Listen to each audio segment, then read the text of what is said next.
വിജയ ക്രിസ്റ്റിന്റെ ചൂടാണ് ഏറ്റവും പ്രധാനമായിട്ട് പറയേണ്ടത്. എന്തായാലും നമ്മൾ തെക്കൻ കേരളത്തിൽ നിന്നും വടക്കൻ കേരളത്തിലേക്ക് എത്തുമ്പോൾ ഇവിടെ നമ്മളെ ആകർഷിക്കുന്ന ഒരുപാട് ഘടകങ്ങളുണ്ടല്ലോ. അപ്പോൾ അതിൽ ഏറ്റവും പ്രധാനപ്പെട്ട ഒന്നാണ് പറശ്ശിനിക്കടവ് ക്ഷേത്രം. ക്ഷേത്രത്തിന് മുന്നിലാണ് ഞാനുള്ളത്.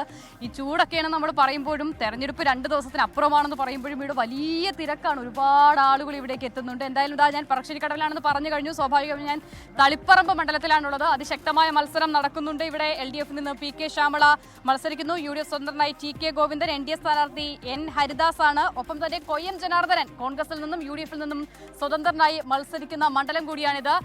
CPIM-ന്റെ LDF-ന്റെ ഉറച്ച കോട്ടയാണ് തളിപ്പറമ്പ്. പക്ഷേ ഈ തെരഞ്ഞെടുപ്പുമായി ബന്ധപ്പെട്ട് ഏറ്റവും ആദ്യം CPIM-ൽ വിമതസ്വരം ഉയർന്നു കേട്ട വലിയ പ്രതിസന്ധികൾ അവർ നേരിടേണ്ടി വന്ന മണ്ഡലം കൂടിയാണ് തളിപ്പറമ്പ് എന്നുള്ളതാണ് ഏറ്റവും പ്രധാനപ്പെട്ട കാര്യം. അതിന്റെ പിന്നാലെ വലിയ രാഷ്ട്രീയ കോലിളക്കങ്ങൾ ഇവിടെ ഉണ്ടായത് നമ്മൾ കണ്ടതാണ്. എന്തായാലും നമുക്ക് മണ്ഡലത്തിലെ വിശദാംശങ്ങളിലേക്കും മറ്റ് കാര്യങ്ങളിലേക്കും ഒക്കെ വരാം. എന്നോടൊപ്പം ഇവിടെ ഒരു സംഘം ചേരുന്നുണ്ട്. ഇവർ ക്ഷേത്രത്തിൽ എത്തിയവരാണ്. നമുക്ക് ഇവരെ ഒന്ന് ആദ്യം പരിചയപ്പെടാം. എവിടെ നിന്നാണ് നിങ്ങൾ വരുന്നത്? കൊയിലാണ്ടി ചേലിയിൽ നിന്ന് വരുന്നത്. കൊയിലാണ്ടി ചേലയിൽ നിന്ന് വരുവാണ്. അപ്പോൾ അവിടെ എങ്ങനെയുണ്ട് തെരഞ്ഞെടുപ്പ്? അവിടെ നല്ല ചൂട് പിടിച്ച് നടക്കുന്നുണ്ട്. ഇടത് തരംഗമാവുമെന്ന് വിചാരിക്കുന്നു. ആണോ? അപ്പോൾ 3-ാം തവണ അധികാരത്തിൽ വരുമെന്നാണോ പ്രതീക്ഷിക്കുന്നത്? അങ്ങനെ പ്രതീക്ഷിക്കുന്നുണ്ട്. ഇന്ന് തന്നെ മടങ്ങിപ്പോവോ? ഇന്ന് മടങ്ങിപ്പോവും. അപ്പോൾ നിങ്ങൾക്കൊക്കെ വോട്ടുണ്ടോ?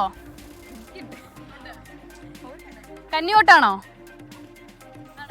അപ്പോൾ കന്നിവോട്ട് ആർക്കാ രേഖപ്പെടുത്തുന്നത്? പറയില്ല, രഹസ്യമാണ്. ശരി, അപ്പോൾ എന്തായാലും വോട്ടാർക്കാണ് രേഖപ്പെടുത്തുന്നത് പറയുന്നില്ലെങ്കിലും ഇവർ നമ്മുടെ പ്രേക്ഷകർക്ക് വേണ്ടി ഒരു ഉഗ്രൻ ഐറ്റമായാണ് കാത്തിരിക്കുന്നത്. അപ്പോൾ ഞാൻ എന്താണെന്ന് പറയുന്നില്ല, നേരിൽ അവലേക്ക് തന്നെ പോവുകയാണ്. ആ മൈക്ക് ഞാൻ അവർക്ക് കൈമാറുകയാണ്.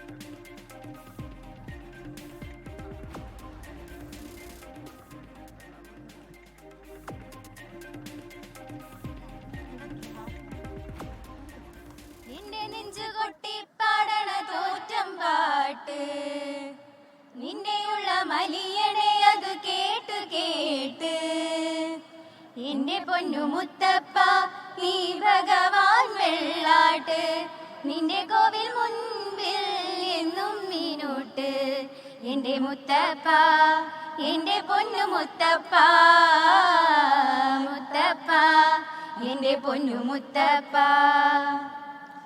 എന്റെ നെഞ്ചു കൊട്ടി പാടണ തോറ്റം പാട്ട് നിന്നെയുള്ള മലിയണേ അതു കേട്ട് കേട്ട് എന്റെ പൊന്നു മുത്തപ്പ നീ ഭഗവാൻ വെള്ളാട്ട് നിന്റെ കോവിൽ മുൻപിൽ എന്നും മീനോട്ട് എന്റെ മുത്തപ്പ എന്റെ പൊന്നു മുത്തപ്പ മുത്തപ്പ എന്റെ പൊന്നു മുത്തപ്പ.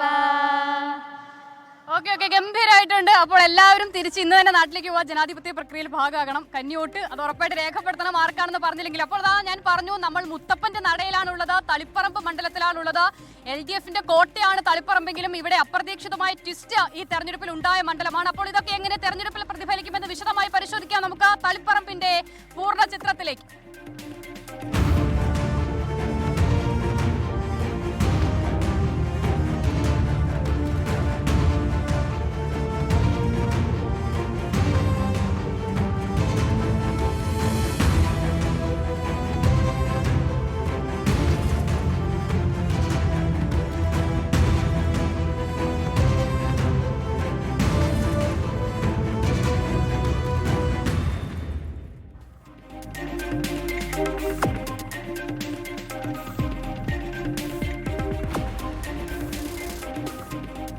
അപ്പോൾ നമ്മൾ പറഞ്ഞതുപോലെ ഇത്തവണ തളിപ്പറമ്പിന്റെ മത്സരത്തെ ഏറ്റവും ശ്രദ്ധേയമാക്കുന്നത് TK ഗോവിന്ദന്റെ സ്ഥാനാർത്ഥിത്വം തന്നെയാണ്. ഇടത് ക്യാമ്പിൽ നിന്നും TK ഗോവിന്ദൻ വിട്ടിറങ്ങി UDF സ്വതന്ത്രനായി മത്സരിക്കുമ്പോൾ പരമ്പരാഗത ഇടത് വോട്ടുകൾ UDF ക്യാമ്പിലേക്ക് എത്തിക്കാൻ TK ഗോവിന്ദന് സാധിക്കുമോ എന്നുള്ളതാണ് ഏറ്റവും പ്രധാനപ്പെട്ട ചോദ്യം. അപ്പോഴും നമുക്ക് പറയാനുള്ളത് സ്വതന്ത്രനായി കോൺഗ്രസിൽ നിന്നും UDF-ൽ നിന്നും മത്സരിക്കുന്ന കൊയ്യം ജനാർദ്ദനൻ ഈ വോട്ടുകളെ എങ്ങനെ സ്പ്ലിറ്റ് ചെയ്യുമെന്നുള്ളതും ഏറ്റവും പ്രധാനമാണ്. അപ്പോൾ ഇതൊക്കെ ഈ തളിപ്പറമ്പിന്റെ രാഷ്ട്രീയ ചിത്രത്തെ സ്വാഭാവികമായും നിർണ്ണയിക്കുകയും ചെയ്യും. നമുക്കിവിടെ കൂടിയിട്ടുള്ള ചില ആളുകളുമായി ഒന്ന് സംസാരിച്ച് നോക്കാം. ചേട്ടാ, ഈ മണ്ഡലമാണോ?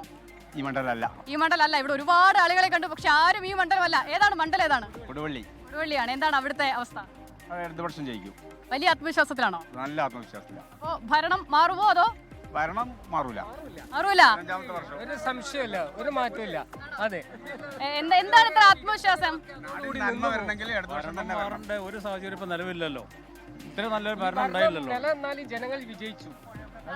അപ്പോൾ ഭരണം മാറില്ല എന്നാണ് അവർ പറയുന്നത്. നമുക്ക് ഈ മണ്ഡലത്തിലെ ആരെങ്കിലും കിട്ടുമെന്നുള്ളത് നോക്കാം. അതാണല്ലോ ഏറ്റവും പ്രധാനം. നമുക്ക് എല്ലാവരും ഈ ക്ഷേത്രത്തിലേക്ക് എത്തിയിരിക്കുന്ന എല്ലാവരും കേരളത്തിന്റെ വിവിധ കോണുകളിൽ നിന്ന് എത്തിയിട്ടുള്ള ആളുകളാണ്. അപ്പോൾ അവർ കേരളത്തിന്റെ പൊതുചിത്രം നമ്മളിലേക്ക് എത്തിക്കുക കൂടി ചെയ്യുന്നുണ്ട്. ഈ മണ്ഡലത്തിലെ ആരെങ്കിലും ഉണ്ടോ എന്നുള്ളത് നമുക്ക് നോക്കാം.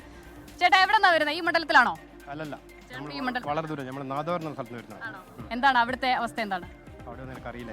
രാഷ്ട്രീയമായിട്ട് ബന്ധം കുറവാണ്. ഒരു ബന്ധമില്ല. വോട്ട് ചെയ്യാറുണ്ടോ? വോട്ട് ചെയ്യാറുണ്ട്. അപ്പൊ എങ്ങനെയാ വോട്ട് ചെയ്യുന്നത്? സ്ഥാനാർത്ഥി നോക്കിയാണോ അതോ സ്ഥാനാർത്ഥി നോക്കിയിട്ടാണ്. സ്ഥാനാർത്ഥി നോക്കിയാണ് വോട്ട് ചെയ്യുന്നത്? ശരി, അപ്പൊ നല്ല സ്ഥാനാർത്ഥിക്ക് വോട്ട് ചെയ്യും. അതെ. ഓക്കെ ശരി ഏട്ടാ. അപ്പോൾ അതാ നമ്മൾ തളിപ്പറമ്പിലെ കാഴ്ചകൾ നമ്മൾ പങ്കുവച്ചുകൊണ്ടിരിക്കുകയാണ്. നമ്മൾ